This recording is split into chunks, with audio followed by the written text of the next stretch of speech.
할렐루야. 오늘도 거룩하고 복된 날 주임전에 나오신 사랑하시는 성도님들 축복합니다. 그리고 온라인으로 예배를 드리시는 사랑하시는 성도님들도 축복합니다. 오늘은 이사야서 40장 1절에서 31절 말씀을 본문으로 여호와를 앙망하라 라는 제목으로 말씀의 은혜를 나누겠습니다. 날씨가 참으로 무덥지요. 보기 드물게 7월 초에 이렇게 기온이 30도 이상, 또 지방을 보니까 35도까지도 올라가더라고요.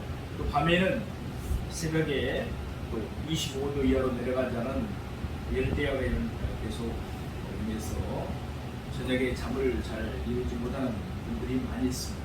건강관리 잘 하시기 바랍니다. 이사야서는 크게 두 부분으로 나누어져 있습니다. 이사야 1장부터 39장까지는 하나님의 공의와 심판에 대한 말씀이 기록되어 있습니다. 그리고 이사야 40장부터 66장까지 후반부는 위로와 희망, 소망의 내용이 말씀되어 있습니다. 그 중에서 오늘 우리가 참고해 볼 이사야 40장은 후반부의 소론으로서 하나님의 위로와 소망의 소곡이라고 할 수 있습니다.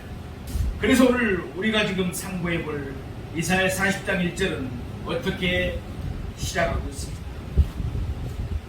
너희는 위로하라. 내 백성을 위로하라. 참으로 이 시대가 위로가 필요한 시대입니다. 코로나 팬데믹으로 인해서 많은 사람들이 직장을 잃어버렸습니다. 많은 중소기업들이 넘어졌습니다. 또 많은 사람들이 코로나 팬데믹으로 어려움을 당하고 지금도 병상에 있는 사람들이 있습니다. 죽임을 당한 사람들도 있습니다. 안타깝게도 전국에 15,000여 개의 교회가 문을 닫았습니다. 주님의 마음은 또 얼마나 아프시겠습니까? 그 교회를 섬겼던 목사님, 사모님, 성도들의 마음은 또 얼마나 아팠겠습니까? 이 시대가 참으로 위로가 필요한 시대입니다. 우리 모두 성령님의 위로하심을 받는 시간이 되기를 소망합니다.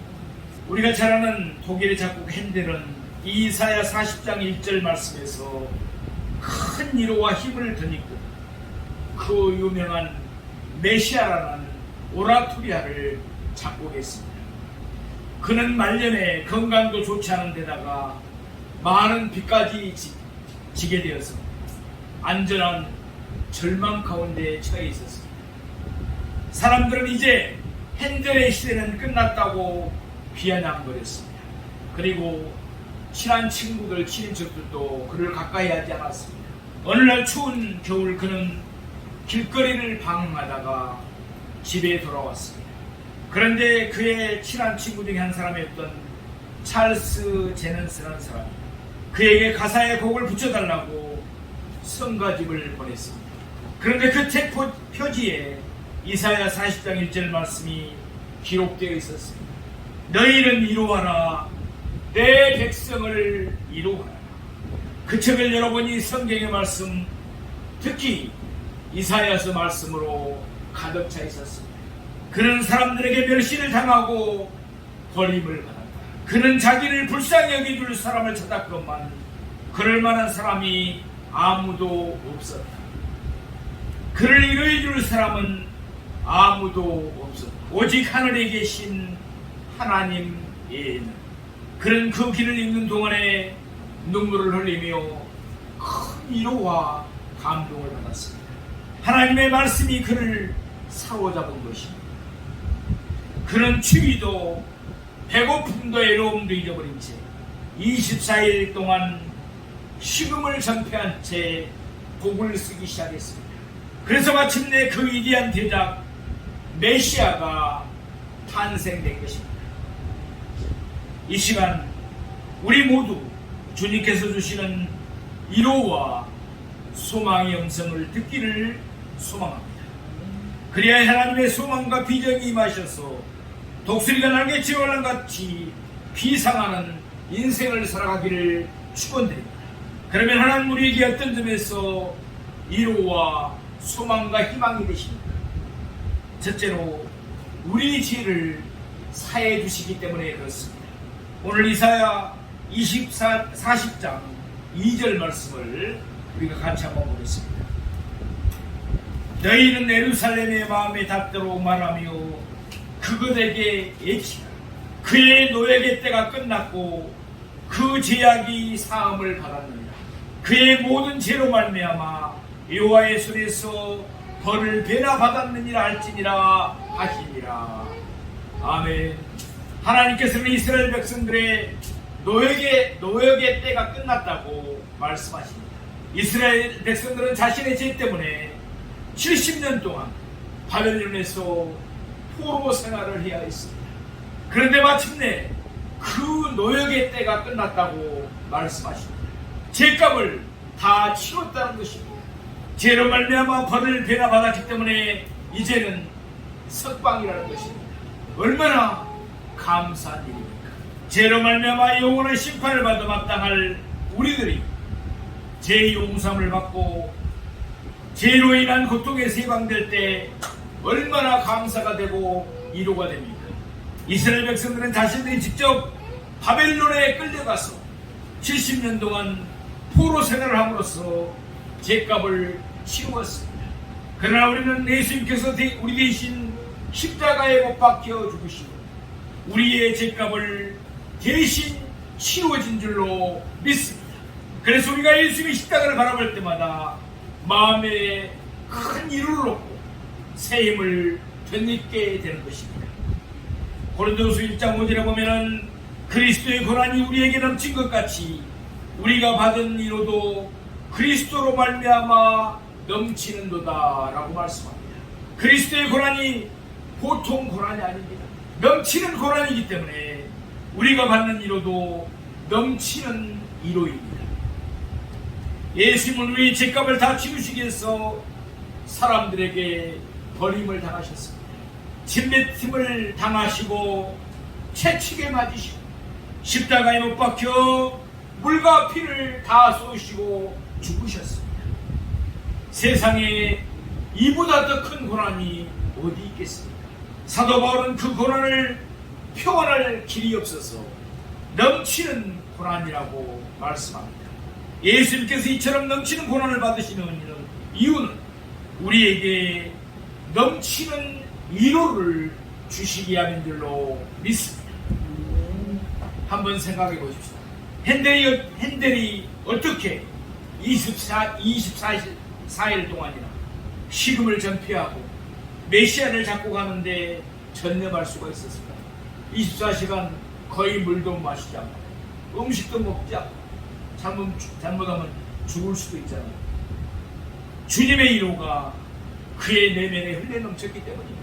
하나님의 사랑이 그를 붙잡아 주었기 때문입니다. 사람들이 다 그에게서 등을 돌리고 멸시하고 조롱하고 빚쟁이들이 찾아와서 괴롭히는데 아무도 위로해 줄 사람이 없었어요. 사실 저도 우울증으로 고통을 당하고 힘들 때 친척들이 저를 떠나는 것을 경험했습니다. 가까운 친구들이 떠나는 것을 경험했습니다. 참으로 괴롭고 어렵고 외로운 시간이었습니다. 마음과 영혼의 깊은 밤을 그때 체험했습니다. 핸델은 나보다 더 멸시를 당하신 메시아, 침뱉음을 당하시고 조롱을 당하시고 죽임을 당하신 어린 양 예수를 바라보니 말할 수 없는 위로, 하늘의 위로가 그 마음에 임하게 되었습니다. 그 위로가 흘러넘쳐서 마침내 메시아라는 대작이 나오게 된 것입니다. 우리에게 넘치는 위로를 주시는 하나님께 찬양과 경배와 영광을 올려드립니다. 우리는 다 위로를 받고 싶을 때가 있습니다. 지금 이 시대가 특히 그렇습니다. 때로는 우리 목회자들도 남모르는 마음의 고뇌와 슬픔, 눌림이 있을 때가 있습니다. 특히 요즘 같은 시대가 그렇습니다. 많은 성도들이 코로나 팬데믹으로 인해서 교회를 떠났습니다. 다시 돌아오는 사람의 비율이 적습니다. 참으로 우리는 교회뿐만 아니라 많은 성도들이 힘든 시대를 살아가고 있습니다. 때로는 싸우고 애로움과 두려움이 몰려올 때도 있습니다. 누군가에게 위로받고 싶다, 이해받고 싶다, 사랑받고 싶다라는 생각이 듭니다. 이때 사단은 속삭입니다. 좀 놀아봐, 너도 적당히 해. 그러나 인간적으로 위로받고자 하다가 그 마음에 병드는 사람들이 또한 많습니다. 인간의 위로는 한계가 있기 때문에 그렇습니다. 우리는 예수님께로 나아가서 성령님의 이 영원한 위로를 덧입기를 원합니다. 하늘의 위로, 참된 영혼의 위로를 받으시는 우리가 되기를 소원합니다. 그때 우리는 헨델처럼 충만한 영감을 드리고 독수리 날개 지물랑 같은 위대한 인생을 살게 될 줄로 믿습니다. 둘째로 하나님이 우리에게 위로와 희망이 되는 것은 여호와의 영광이 우리 가운데 나타났기 때문입니다. 우리 5절 말씀을 보겠습니다. 여호와의 영광이 나타나고 모든 육체가 그것을 함께 보리라. 이는 여호와의 입이 말씀하셨느니라. 아멘.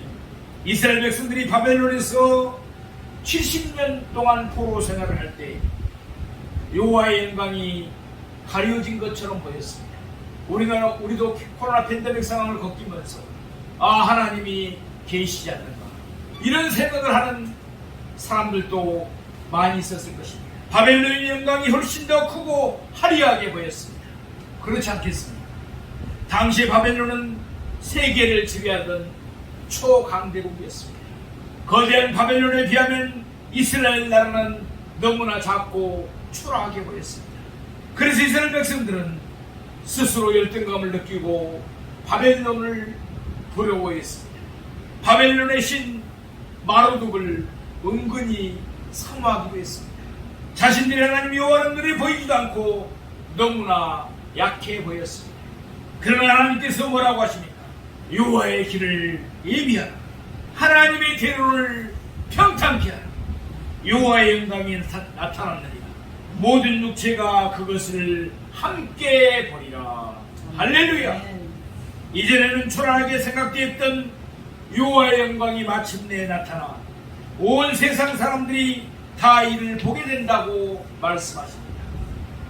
반면에 바벨론의 영광은 풀의 꽃과 같이 시들게 된다고 말씀하십니다. 오늘 이사야 40장 6절 중반문들부터 7절 말씀을 보시겠습니다. 모든 육체는 풀이요 그의 모든 아름다움은 들의 꽃과 같으니 풀은 마르고 꽃은 시드면 여호와의 기운이 그 위에 불리라. 이 백성은 실로 풀이로다. 실제로 바벨론 제국은 불과 100년 동안 영화를 누리다가 페르시아에게 망하고 말았습니다. 바벨론의 마지막 왕 벨사살은 페르시아 군대가 쳐들어와서 성을 에워싸고 있는데도 며칠째 술을 마시며 수중 축제를 벌이다가 맥없이 죽임을 당하고 말았습니다. 바벨론의 영화는 실로 풀의 꽃과 같았습니다. 우리가 잘 아는 전 골프 황제 타이거 우즈는 참으로 잘나가는 사람이었습니다. 골프의 황제라고 칭송을 들었습니다. 클린턴 대통령 재임 시절에 대통령이 제발 한 번만 같이 라운딩을 하자고 사정을 해도 자기 스케줄이 바빠서 못하겠다고 거절했던 사람입니다. 대통령도 보러 올 것이 없던 사람이었습니다. 그런데 왜 그가 몇 년 전에 우리나라 제주도에 왔을 때 우리나라도 수령을 했습니다. 국가원 수급의 경호를 서고 그가 아침 식사 때 계란을 몇 개 먹는지 일거수일투족이 신문에 보도되기까지 했습니다. 그러나 그가 불륜의 죄를 짓고 방탕생활에 빠져들게 됐을 때 그는 사정없이 추락하고 말았습니다. 어마어마한 이자를 올리고 아내에게 이혼까지 당했습니다. 모든 강부시장에서 퇴출당해서 수천억이 한순간에 날아가 버렸습니다. 그리고 또 최근에 교통사고까지 크게 당했습니다. 어려움을 당했던 것을 우리는 매스컴을 통해서 다 듣고 왔습니다. 세상에 영원한 것은 아무것도 없습니다. 국가든 개인이든 기업이든 부와 권력, 인기와 명예, 아름다움, 여성들의 미모 등 모두 다 순간입니다. 풀의 꽃과 같다는 말이 꼭 맞습니다. 반면에 하나님은 어떻습니까? 우리 8절 말씀 한번 보시겠습니다. 꽃은 마르고 푸른 시드나 우리 하나님의 말씀은 영원히 서리라 하라. 아멘. 우리 하나님의 영광은 영원합니다. 히브리서 13장 8절에 보면 예수 그리스도는 어제나 오늘이나 영원토록 동일하시느니라 라고 말씀합니다. 그는 변함도 없으시고 해결하는 그림자도 없으십니다. 하나님은 알파와 오메가 되십니다. 처음과 끝이 되십니다. 천지를 창조하신 분이시오 지금도 역사의 수레바퀴를 돌리고 계십니다. 그리고 마지막 날에 세상을 심판하실 것입니다. 이 하나님은 너무나 크시고 너무나 위대하시기 때문에 우리가 느끼지를 못합니다. 그 하나님께서 훅 불어버리시면 세상의 명예와 권세는 부는 불의 꽃잎처럼 날아가 버립니다. 알렉산더, 시저, 징기스칸, 나폴레옹, 히틀러 등을 보십시오. 한때는 날아가는 새도 떨어뜨린다는 권세를 자랑했습니다. 그러나 하나님께서 훅 불어버리시니까 꽃잎처럼 떨어지고 말았습니다.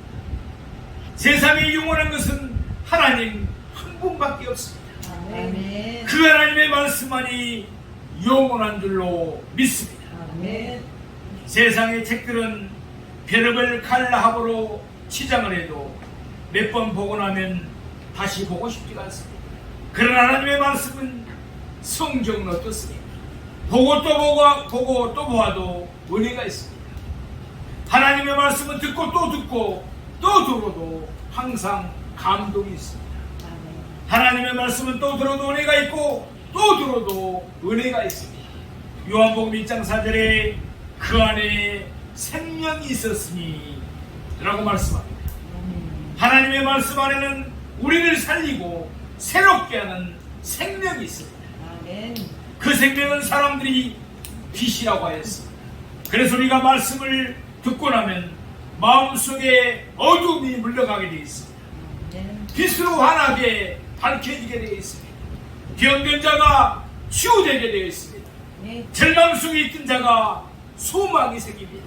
아멘. 사주팔자에 매여 살던 사람이 하나님의 자녀가 되어서 안전 자유인으로 기쁨 속에 살아가게 됩니다. 이처럼 생명이신 하나님, 빛이신 하나님이 육신을 입고 이 땅에 오셨습니다. 여호와의 영광이 나타난 것입니다. 그분은 우리 양으로 목자로 오셨습니다. 그분이 누구입니까? 우리 주 예수 그리스도인 줄로 믿습니다. 아멘. 우리 오늘 본문 이사야 40장 10절에 11절 말씀을 보시겠습니다. 보라, 주 여호와께서 장차 강한 자로 임하실 것이라. 신이 그의 팔로 다스릴 것이라. 보라, 상급이 그에게 있고 보응이 그의 앞에 있으며 그는 목자가 지양떼를 먹이시며 어린 양을 그 팔로 모아 품에 안으시며 젖먹이는 암컷들을 온전히 인도하시리라. 아멘. 예수님은 강한 자로 오셔서 우리를 사로잡고 있던 모든 죄의 사슬을 끊어버리십니다. 마귀와 악한 세력들을 다 내쫓아 주십니다. 선한 목자가 되셔서 우리를 푸른 초장으로 인도해 주십니다. 아멘. 생명의 꿀을 먹여주십니다. 아멘. 우리 주님의 은혜와 능력과 사랑이 얼마나 놀랍습니다. 이 하나님을 누구와 비교할 수 있겠습니까? 15절에 보면 세계 열방이 한 방울 물이요 저울리의 작은 티끌 같다고 했습니다. 또 22절에 보면 사람들은 메뚜기와 같고 23절에 24절을 보면 기인들이 초계 같다고 말씀했습니다. 이 세상과 하나님과 비교할 존재가 없습니다. 감히 이 세상에 그 누가 그 무엇이 하나님과 동등하다고 하겠습니다. 사도행전 12장에 보면은 헤롯이 연설을 할 때 백성들이 이것은 신의 소리요 사람의 소리가 아니라고 하면서 아부했습니다. 이때 그가 영광을 하나님께 돌리지 않고 교만하다가 하나님이 보내신 벌레에 먹혀 죽고 맙니다. 그 사람이 아무리 대단하겠다 해도 하나님이 치시면 벌레에 먹혀 죽입니다. 그러므로 우리가 누구를 의지하면서 살아야 하겠습니까? 세 번째로 하나님 우리에게 이루와 희망이 되시는 이유는 하나님께서 우리에게 새 힘을 주시기 때문에 그렇습니다. 우리 오늘 본문 28절 29절 말씀을 보시겠습니다. 너는 알지 못하겠느냐 듣지 못하겠느냐 영원하신 하나님 여호와 땅끝까지 창조하시는 이는 피곤하지 않으시며 곤비하지 않으시며 명철이 한이 없으시며 피곤한 자에게는 능력을 주시며 무능한 자에게는 힘을 더하시나니. 아멘. 우리는 영원하신 하나님, 창조주 하나님, 명철이 한이 없으신 하나님, 피곤한 자에게 능력을 주시는 하나님, 무능한 자에게 힘을 주시는 하나님을 굳게 믿고 의지하며 살아야 될 줄로 믿습니다. 이사야 선지자는 하나님을 믿되 31절에서 오직 여호와를 앙망하라고 말씀합니다. 앙망한다는 것은 간절히 기다리며 사모한다는 것입니다. 오직 여호와를 앙망한다는 것은 절대적으로 딴 생각하지 않고 한몸 팔지 않고 오직 한 번 하나님만을 사랑하고 하나님에게만 소망을 두고 그분의 마음과 뜻과 그분에게 마음과 뜻과 힘을 집중시켜 쏟아붓는 것을 말합니다. 히스기야는 하나님을 어떻게 믿었습니까? 이사야 38장 14절에 보면은 나는 제비같이 약같이 지적이며 비둘기같이 슬피 울며 내 눈이 새하도록 앙망한다 라고 했습니다. 내 눈이 새하도록 얼마나 하나님을 사모하고 바라보며 앙망했으면 눈이 희미해지기까지 눈에 핏발이 서기까지 하나님께 집중했겠습니까? 그는 앙이지만 병에 걸렸습니다. 죽을 병에 걸렸습니다. 그때 면벽하면서 하나님만을 바라보면서 눈물을 흘리며 기도했습니다. 오직 요 하나님 영원하시고 땅끝까지 창조하시고 명철이 한이 없으시고 피곤한 자에게 능력을 무능한 자에게 능력을 주시는 하나님을 바라보며 기도했습니다. 그때 하나님께서는 죽을 병에 걸린 그를 치유해주시고 수명을 15년이나 연장시켜 주신 줄로 믿습니다. 아멘. 사랑하시는 성도 여러분, 우리는 하나님을 어떤 자세로 믿고 있습니까? 그냥 입으로만 머리로만 막연하게 믿고 있지는 않습니다. 히스기야처럼 제비같이 약같이 지적이며 비둘기같이 슬피 흘리며 두 눈이 퉁퉁 붓기까지 눈물 콧물 다 쏟아가며 오직 하나님만을 향해서 매달려 보셨습니까? 예배를 드릴 때 하나님께서 임재하시기 때문에 마음에 준비하고 하나님께 신령과 진정으로 예배를 드려야지. 내 마음을 하나님께 올려드려야지. 그런 자세로 예배를 드리고 계십니다. 우리 성도들은 그렇게 드리고 계신 줄로 믿습니다. 또 주님이 일어날 때 우리는 마음을 다하고 뜻을 다하고 힘을 다하십니다. 갈빈이 한 것처럼 내 심장을 드리나이다 하는 자세로 주기철 목사님의 일사각오의 자세로 주님을 앙망해 보십시다. 아멘. 그러면 어떻게 됩니까? 우리 31절 말씀을 보시겠습니다. 오직 여호와를 앙망하는 자는 새 힘을 얻으리고 독수리가 날개 치며 올라온 같을 것이요 다른 먹지라해도 곤비하지 않냐고 걸어가도 피곤하지 아니하리로다. 아멘. 오직 여호와를 앙망하는 자는 독수리의 날개치며 올라온 같은 인생을 살게 됩니다. 독수리가 날개치며 올라가는 것을 보셨습니까? 독수리가 평소에는 다른 새와 별로 차이가 없는 것 같습니다. 그러나 일단 독수리가 날개를 펼치는 것을 보면 어마어마하게 크게 그 날개를 한번 휘저으며 창공을 박차고 올라가는 것입니다. 다른 새들은 비바람이 몰아치면 다 치마 밑에 몸을 숨기고 있습니다. 그러나 독수리는 폭풍우를 뚫고 저 높은 곳을 향해서 올라갑니다. 이때 다른 새들은 감탄을 하게 됩니다. 도대체 저 힘이 어디서 나올까? 우리도 마찬가지입니다. 세상 사람들이 다 낙심하고 좌절하고 있을 때, 그래서 인생에 실현이 날 때, 병든 병아리처럼 시리에 빠져 있을 때, 지금 이 시대가 특히 그렇죠. 많은 사람들이 낙심에 빠져 있습니다. 절망하고 있습니다. 실현의 때입니다. 그런데 오직 여호와를 앙망하는 자는 분연히 일어나서 날아가는 인생, 다른 박질하는 인생, 도전 개척하는 인생을 살게 될 줄로 믿습니다. 그 힘이 어디서부터 나오겠습니까? 바로 하나님께로부터 공급되는 힘인 줄로 믿습니다. 그것이 바로 하나님 주시는 새 힘인 것입니다. 그 힘은 인간의 힘이 아닙니다. 세상의 힘과 권력이 아닙니다. 하나님이 주시는, 성령님이 주시는 신령한 힘인 것입니다. 성령의 능력인 것입니다. 새 힘은 세상이 할 수도 없고 세상이 줄 수도 없습니다. 오직 여호와를 앙망하는 자에게 하나님께 쏘아고 주어주시는 영적인 파워인 것입니다. 사랑하시는 성도 여러분, 우리는 예배와 기도를 통해서 여호와를 앙망합니다. 그때 하나님께서 새 힘을 부어주십니다. 하늘 에너지로 채워주십니다. 그러면 몸도 마음도 가볍습니다. 나의 꿈은 벌써 하늘을 나르고 있습니다. 장공을 나르는 비행기같이 폭풍을 뚫고 올라가는 독수리와 같이 비상하는 인생들을 살게 됩니다. 이제 우리 모두 비상할 때입니다. 교회여 비상하라, 비상하라. 우리 은총교회도 반드시 하나님께서 큰 복을 주게 될 줄로 믿습니다. 힘차게 날개짓하게 될 것입니다. 우리를 통해서 사도행전의 역사가 재현되고 있습니다. 사도행전 29장을 날마다 쓰는 우리 은총교회입니다. 하나님께서 우리 교회도 큰 복을 주실 줄로 믿습니다. 우리가 지금 웅크리고 있을 때가 아닙니다. 일어나야 합니다. 깨어나야 합니다. 기도해야 합니다. 힘차게 날개짓을 해야 합니다. 이를 위해서 어떻게 해야 합니까? 오직 여호와를 앙망해야 합니다. 오직 하나님께 집중해야 합니다.